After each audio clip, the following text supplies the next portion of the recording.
வணக்கம். இது crime time. நான் நந்தா. சென்னையில் பகுஜன் சமாஜ் கட்சியின் மாநில தலைவர் ஆம்ஸ்ட்ராங் படுகொலை செய்யப்பட்ட வழக்கில் பிரபல ரவுடி ஆற்காடு சுரேஷின் கூட்டாளிகள் 8 பேர் கைது செய்யப்பட்டிருக்கின்றனர். அண்ணனின் பிறந்தநாளுக்காக காத்திருந்து பழித்தீர்த்திருக்கிறார் தம்பி. கொலை நடந்தபோது ஆம்ஸ்ட்ராங்கின் கைத்துப்பாக்கி எங்கே போனது? வடசென்னையை ஸ்தம்பிக்க வைத்த ஆம்ஸ்ட்ராங் கொலை வழக்கின் முழு பின்னணி என்ன?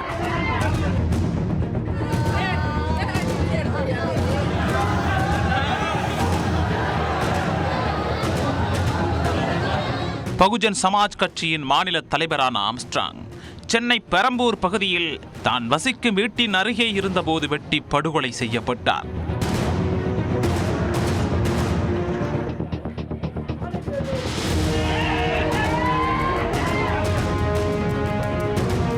இருசக்கர வாகனங்களில் வந்த 6 பேர் கொண்ட கும்பல் அவரை சரமாரியாக வெட்டிச் சாய்த்தது. இரத்த வெள்ளத்தில் சரிந்த அவர் மருத்துவமனை கொண்டு செல்லும் வழியிலேயே உயிரிழந்தார்.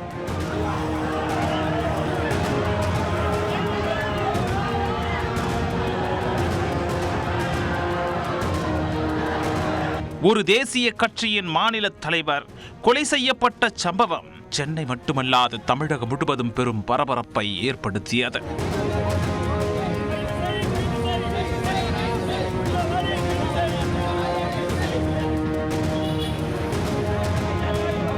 ஆம்ஸ்ட்ராங் கொலை செய்யப்பட்டது தொடர்பாக 8 பேர் சென்னை அண்ணா நகர் காவல் நிலையத்தில் சரணடைந்திருக்கின்றனர்.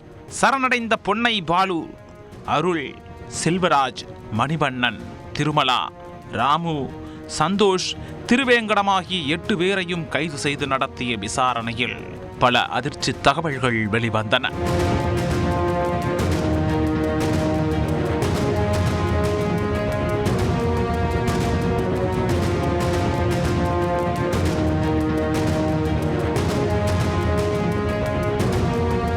சரணடைந்த அனைவரும் பிரபல ரவுடி ஆற்காடு சுரேஷின் கூட்டாளிகள் என்பதும் அதில் பொன்னை பாலா என்பவர் ஆற்காடு சுரேஷின் சகோதரர் என்பதும் தெரிய வந்தது. ஆம்ஸ்ட்ராங்கிற்கும் ஆற்காடு சுரேஷுக்கும் மோதல் ஏற்படுவதற்கு ஆருத்ரா நிதி நிறுவன மோசடி ஒரு காரணமாக இருந்துள்ளது. ஆருத்ரா நிதி நிறுவன மோசடியில் ஈடுபட்ட ராஜசேகர் முதலில் ஆம்ஸ்ட்ராங் கஸ்டடியில் இருந்திருக்கிறார். அப்போது மோசடி பணத்தை எடுத்து பாதிக்கப்பட்ட சில பேருக்கு கொடுக்குமாறு ஆம்ஸ்ட்ராங் கூறியதாக தெரிகிறது. இதனால் ராஜசேகர் பிரபல ரவுடி ஆற்காடு சுரேஷின் ஆதரவை தேடிச் சென்று விட்டார். இது தொடர்பாக ஆம்ஸ்ட்ராங் ஆதரவாளரான ஒத்தக்கண்ணு ஜெயபால் என்பவர் ஆற்காடு சுரேஷை சந்தித்து பேச அவர்கள் இருவருக்கும் இடையே பிரச்சனை ஏற்பட்டிருக்கிறது.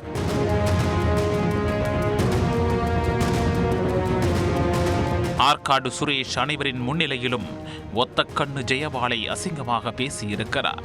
இதனால் ஆத்திரமடைந்த ஒத்தக்கண்ணு ஜெயபால் திட்டமிட்டு கடந்த ஆண்டு ஆகஸ்ட் 18ஆம் தேதி ஆற்காடு சுரேஷை வெட்டி கொலை செய்திருக்கிறார்.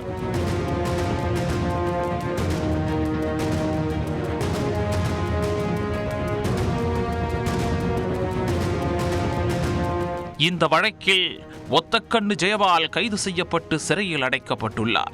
ஆற்காடு சுரேஷ் கொலைக்கும் ஆம்ஸ்ட்ராங்கிற்கும் தொடர்பு இருப்பதாகவும் அவரையும் கைது செய்ய வேண்டும் என்றும் சுரேஷின் ஆதரவாளர்கள் போராட்டம் நடத்தினர். ஆனால் ஆற்காடு சுரேஷ் கொலைக்கும் ஆம்ஸ்ட்ராங்கிற்கும் தொடர்பில்லை என்று போலீசார் தெரிவித்துவிட்டனர். இதனால் ஆத்திரமடைந்த ஆற்காடு சுரேஷின் தம்பி பொன்னை பாலா மற்றும் அவரது ஆதரவாளர்கள் ஆம்ஸ்ட்ராங்கை கொலை செய்ய திட்டம் போட்டுள்ளனர். பல நாட்களாக ஆம்ஸ்ட்ராங்கை நோட்டம் பார்த்து வந்த இந்த கும்பல் ஆற்காடு சுரேஷின் பிறந்த நாளான ஜூலை 5ஆம் தேதி அன்று ஆம்ஸ்ட்ராங்கை வெட்டி கொலை செய்துள்ளனர்.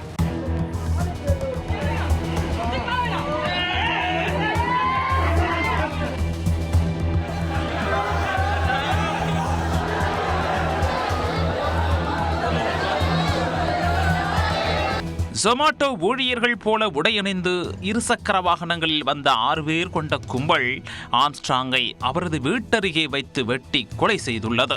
ஆம்ஸ்ட்ராங்கை வெட்டிய கொலையாளிகளை பிடிக்க அங்கிருந்த கட்சியினர் விரட்டிச் சென்றனர். ஆனால் கொலையாளிகள் அவர்களது கையில் சிக்காமல் தப்பி ஓடிய சிசிடிவி காட்சிகள் வெளியாகியுள்ளன.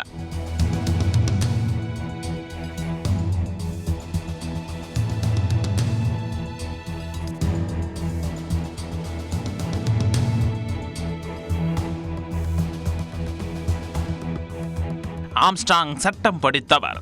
அவர் எப்போதும் வெள்ளை நிற பேண்ட் சட்டை தான் அணிந்திருப்பார். பல்வேறு வழக்குகளில் சிக்கிய அவர் கடும் சட்ட போராட்டம் நடத்திய பிறகே வழக்குகளிலிருந்து விடுதலையானார். இதனால் அவருக்கு எப்போதும் கொலை மிரட்டல்கள் வந்த வண்ணம் இருந்திருக்கின்றன. உத்தரப்பிரதேச முன்னாள் முதலமைச்சர் மாயாவதியை வைத்து சென்னை அமைந்த கரையில் மாபெரும் பேரணி மற்றும் பொதுக்கூட்டத்தை நடத்தியிருந்தார். அதன் பிறகுதான் அவர் அரசியல் ரீதியாக புகழ் பெற்றார். அப்போது முதல்தான் அவருக்கு எதிரிகளும் அதிகமானார்கள் என்று போலீசார் தரப்பில் தெரிவிக்கப்பட்டுள்ளது.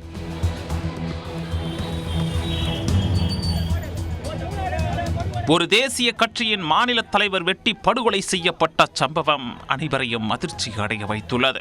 ஆம்ஸ்ட்ராங் கொலை செய்யப்படுவதற்கு முன்பே அவரது உயிருக்கு ஆபத்து இருக்கிறது என்ற விஷயத்தை அறிந்த போலீசார் அவருக்கு 3 முறை எச்சரிக்கை விடப்பட்டிருந்ததாக தகவல்களும் வெளியாகியுள்ளன. உளவுத்துறை மூலம் இந்த எச்சரிக்கை கிடைத்தும் ஆம்ஸ்ட்ராங் ஜாக்கிரதையாக இல்லையா என்ற கேள்வியும் எழுகிறது. ஆம்ஸ்ட்ராங் எப்போதும் தனது பாதுகாப்பிற்காக ஒரு கைத்துப்பாக்கியை தன்னுடன் வைத்திருப்பாராம். ஆனால் சம்பவத்தன்று துப்பாக்கியை காரில் வைத்திருந்ததாக கூறப்படுகிறது. ஆம்ஸ்ட்ராங் புதிதாக கட்டி வரும் வீட்டின் அருகே வைத்து வெட்டப்படும் போது அவருடன் பெரம்பூரைச் சேர்ந்த வீரமணி, பாலாஜி ஆகியோரும் உடன் இருந்துள்ளனர். அவர்கள் இருவரும் கொலைகார கும்பலை தடுக்க முயல அவர்களுக்கும் பலத்த வெட்டு விழுந்திருக்கிறது.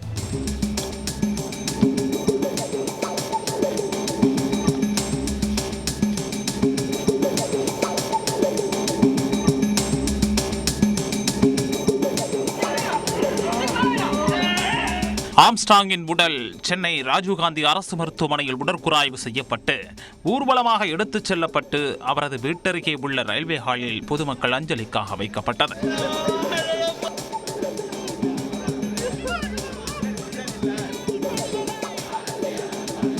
ஆம்ஸ்ட்ராங்கின் ஆதரவாளர்கள் மருத்துவமனை அருகேயும் அவரது வீட்டிலும் குவிந்ததால் அந்த இடங்களை ஸ்தம்பித்து விட்டனர். உண்மையான குற்றவாளிகளை கைது செய்ய வேண்டும் என்ற ஆம்ஸ்ட்ராங் ஆதரவாளர்கள் பெரம்பூர் மற்றும் ராஜீவ்காந்தி மருத்துவமனை அருகே மறியல் நடத்த போக்குவரத்தும் தடை செய்யப்பட்டது.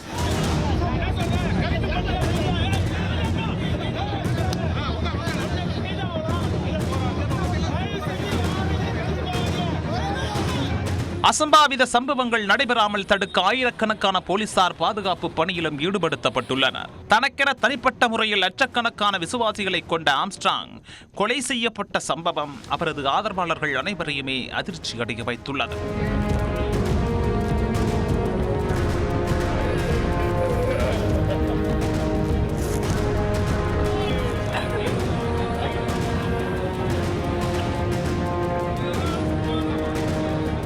ஆம்ஸ்ட்ராங்கிடம் உதவி பெற்று பயனடைந்தவர்கள் கதறி அழுதது பெரும் சோகத்தையும் ஏற்படுத்தியது. ஆம்ஸ்ட்ராங் கொலை செய்யப்பட்ட சம்பவம் குறித்து அறிந்த பகுஜன் சமாஜ் கட்சியின் தேசிய தலைவர் மாயாவதி நாளை ஞாயிறு அன்று சென்னை வர இருக்கிறார்.